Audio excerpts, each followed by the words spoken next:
Welcome to the Data Dialogues podcast, where we discuss all things data to keep your marketing fresh. Each week, our host, Larissa Bedgood, Head of Marketing, brings you new episodes with expert insights on how the world of data is evolving and shaping the future of marketing.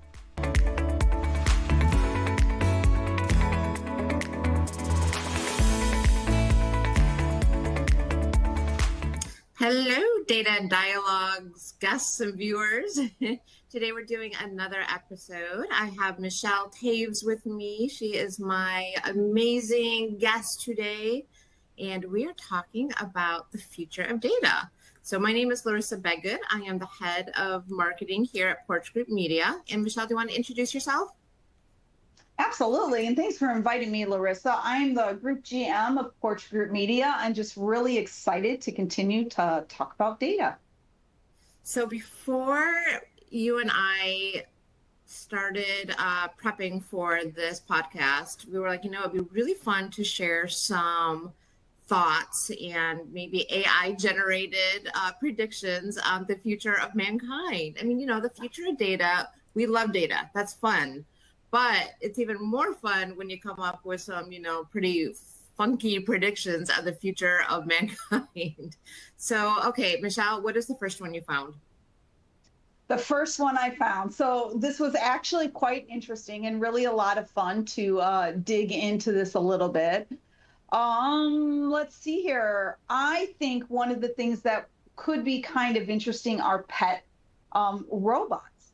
Future pet robots might require more maintenance than a real pet, leading to hilarious moments when you realize you haven't charged your robotic dog in 3 days.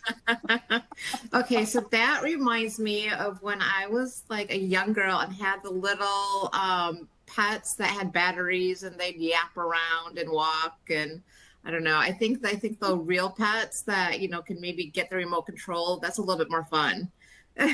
Yeah, I don't know. I think my husband would love a robotic pet because then he could program it, right? When we're going to let it go out to go to the bathroom. It just seems that it would be much easier to take care of when you're tired of it, right? You just go and boot it up somewhere. I don't know. Might be. I can't see how they're quite as loving, though, as the real thing. Okay, well, I'll definitely keep my Frenchie. I know you have several sweeties at home. Yes, very much so. Okay, so the future of data. So one of the first things that Michelle and I were talking about that we really wanted to touch on is the power of first-party data. And we've seen this really come to light, even much more recently with the deprecation of third-party cookies. So third-party cookies, they are tracking cookies for advertising targeting. They were going away due to privacy concerns. And I think, Safari, Firefox, a couple of browsers had already eliminated them, but the big one we were looking at was Google. And they were going to eliminate it. I think that was actually the beginning of the year or late last year. And they announced that they were staying, and we will keep those third-party cookies. But while these were going away, people were scrambling for options, like how am I going to do targeting? And the big thing that really came to light was the power of your first-party data. And Michelle and I really, a lot of marketers and other data companies really see first-party data just being so much more prominent moving forward. So I'd love to kind of, hear some of your thoughts on that, Michelle. Yeah, and the other thing that's really interesting is that the truth of the matter is this first-party data is just a lot more accurate, right? And so we probably, with a lot of other agencies, are really trying to figure out, what do you do with display, right? What do you do with PPC? What do you do with some of these channels that used to be heavily reliant upon cookies? And so we've actually gone to more of a practice in a system that you can really target a person versus a cookie. Right. And the truth of the matter is it's just a lot more accurate. I think that the last stat I saw is that if you're using cookie to be able to do retargeting or display or some of those things that we've all been used to for years, you're probably reaching your correct audience somewhere between 50 and 60% of the time. Right. So whereas when you're actually utilizing like the real first party data, the real information you have on the person, right, all of a sudden your accuracy rate significantly increases. And that's really important when you're trying to reach someone for a particular product. You want to make sure that you're talking to the person you're meaning to talk to. Yeah, that's such a great point. I think that just the power of using first party data, not only, to upload it for audience targeting, but there's so many ways you can use it for personalization, using first party data, purchase history, for example, to offer similar products or reminders like, hey, I saw you purchase this. Well, maybe you don't say it that way, but, reminders of something you purchased. These are some complementary products. So I know when I'm targeted or, receive ads based on things that, again, going back to my favorite store, Ulta, I'm like, you're right. I would like that.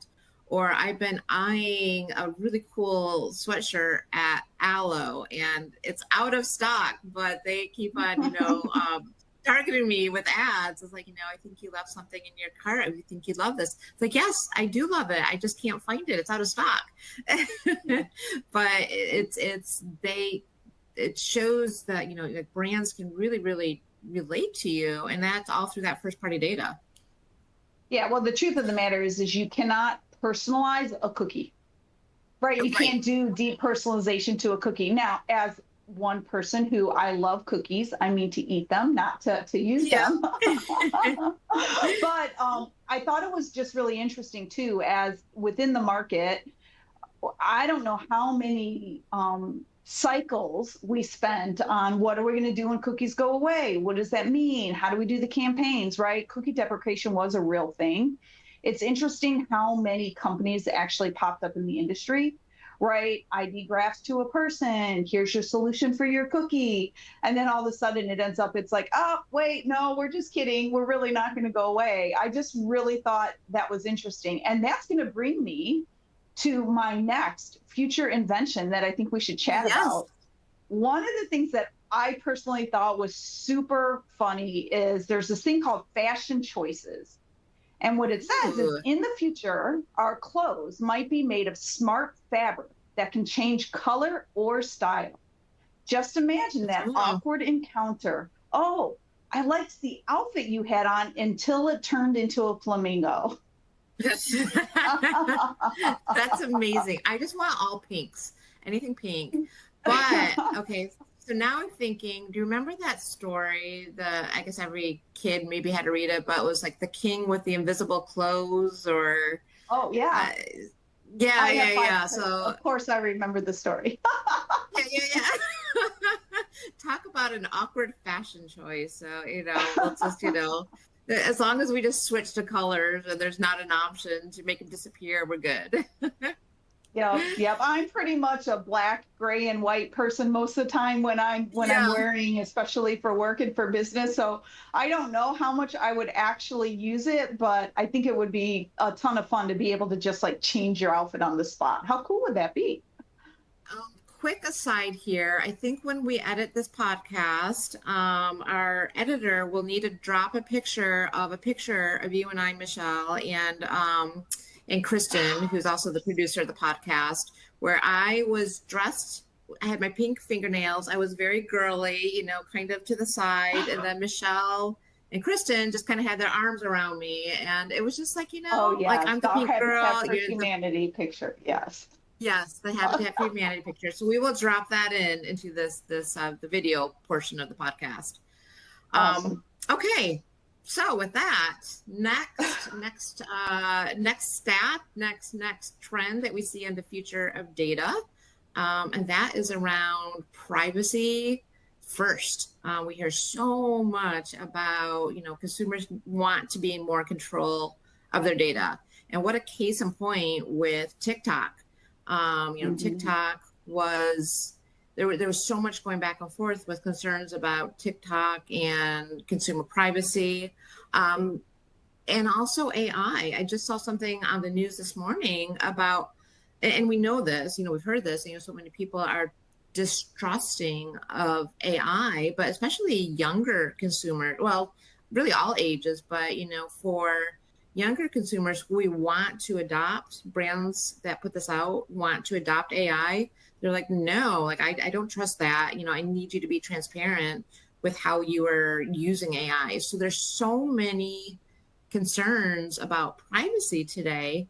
And that's exactly with this, privacy compliant, privacy environment around data. What are some of the things that you're seeing, Michelle? Yeah, I agree.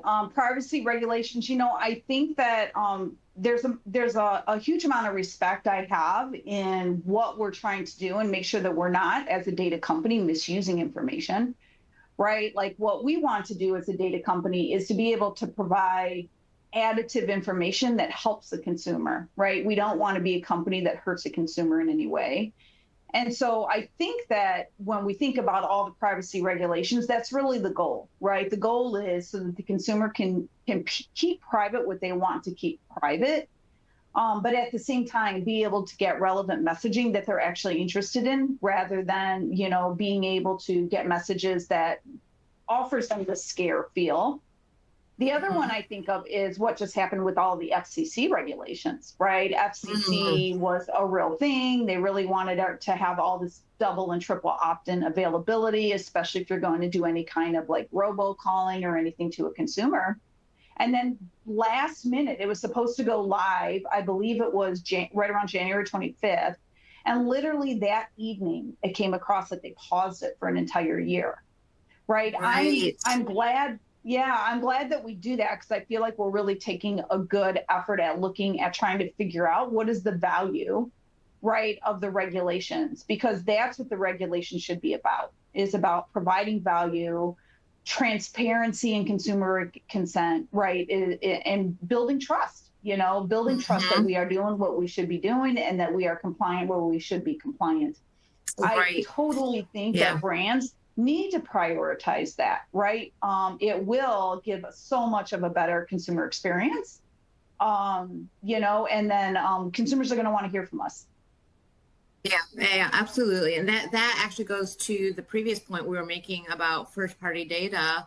And when you collect that first-party data with consent and tell consumers how you are using it, that is data that you own, and you can use that, in a way that consumers, often appreciate. Consumers will often share their data with you willingly, especially if you offer them freebies. Like think about offers you receive, like, hey, give me your birth date and we'll send you. Actually, it just happened with my daughter. We went to Cheesecake Factory. So if she signed up for the birthday club, then she got a free piece of cheesecake. And so that was something she was willing to share. And then that brand, Cheesecake Factory, now has more information on her age group. And, they know that around her birthday's in December, she's going to bring in the family and so forth. So there's so many instances like that where you can collect that first party data and it's very privacy compliant. So I love how those two tie in together. Totally agree. Okay, next fun fact. Next fun fact. How about food drones, Larissa? Drones delivering food could lead to amusing scenarios where you're chased by your pizza drone, which thinks you didn't order it. Hey, I'm not on the menu, get back. I feel like that one is very like some AI chatbot was like, this would be fun. Like, yeah.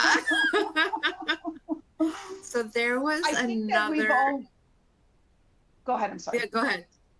I was just going to say, I think that we're already a bit spoiled when I think of between DoorDash and Uber Eats and Walmart to your home and all these things. Like, we don't ever have to get out of our house anymore. We could just sit on the couch and do everything, right? And so could you imagine if there's a bunch of drones flying around, going all over? I don't know. I just think it could be a little chaotic.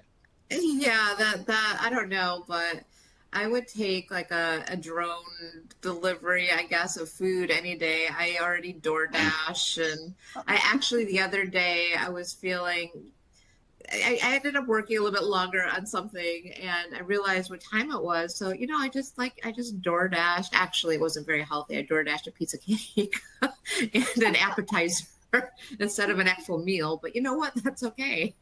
Yeah, yeah. It's okay. Okay, so next, future of data trend, and we touched upon this a little bit, but absolutely AI. There is so much that can be done with AI. Some not always great, but some really, really, really amazing things to help improve your efficiency. And we're, at Porch Media, we're infusing AI in some of our modeling platforms and so forth. And it's just amazing, the predictive power. We, of course, combine it with our humanness. And then, when we use AI as a tool, it can really compute some, things faster. It can be used for, oh gosh, anticipating consumer needs when you feed in certain data into these platforms, personalizing recommendations. But again, you need to use that with your humanness, I guess we can call it. And, just because AI says it's fact doesn't mean it actually is. So you've got to be on top of it, but use it in a way that makes sense. I know we're doing a lot with AI and so forth. What are you seeing, Michelle? Yeah, I was going to say, I just totally agree. I think that AI really started to become a bigger and bigger thing over the last probably 2 years. I think we're hearing a whole bunch about it. There's a lot of open platforms and really great companies that are out there, right, trying to be innovative and come up, where can AI help you?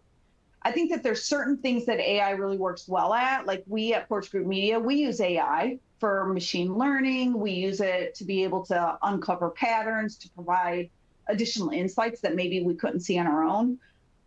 We use it to help improve our accuracy and our speed to output. However, it doesn't take away the people. Like we still need people to take a look at the output, to QC it, to make sure that the AI is doing what makes sense to us for it to be able to do. So I think that AI has its place. I think that it could be really useful and help with resource allocation, help people to concentrate on other things that maybe are not as mundane or tactical, right? And then those people can really be more strategic, can really, kind of be the big thinker, knowing that AI is going to help them in the back end. But I don't think there's a world where it's only AI, right? I don't think that we're going to have a world where like we're going to have robot politicians or robot CEOs, right? Like what we're talking about. I think that there's still going to be people, and we need people to make AI better. Yeah. So what are your thoughts? And I actually had gone, maybe about a month ago. My daughter had stopped at, I think it was Wendy's. And it was an AI robot that took our order. So have you experienced that with any, I don't know if you ever go to any like drive-throughs or anything like that, but that was very interesting. I haven't experienced that. I know that there are many, many stores now, though, that are, more you're using a machine to take your order. There's not really like people to talk to at the desks, right?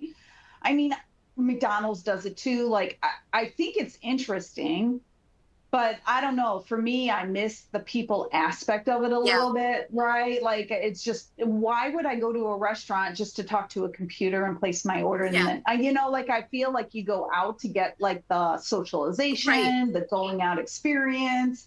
And if everything is just going to be computerized, why not just stay at home and order in? Yes. Oh my gosh. Absolutely great points that you made there. Okay, I think it's time we have one more data trend. So let's do one more fun data, or I guess not data fact, the future.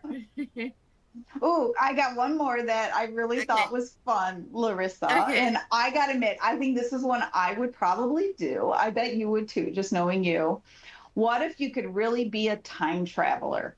If time travelers were possible, just think of the awkward family reunion when your great-great-grandchildren show up with futuristic gadgets. Like, I just think I would actually love to go backward and forward, but I think that would just be so awesome.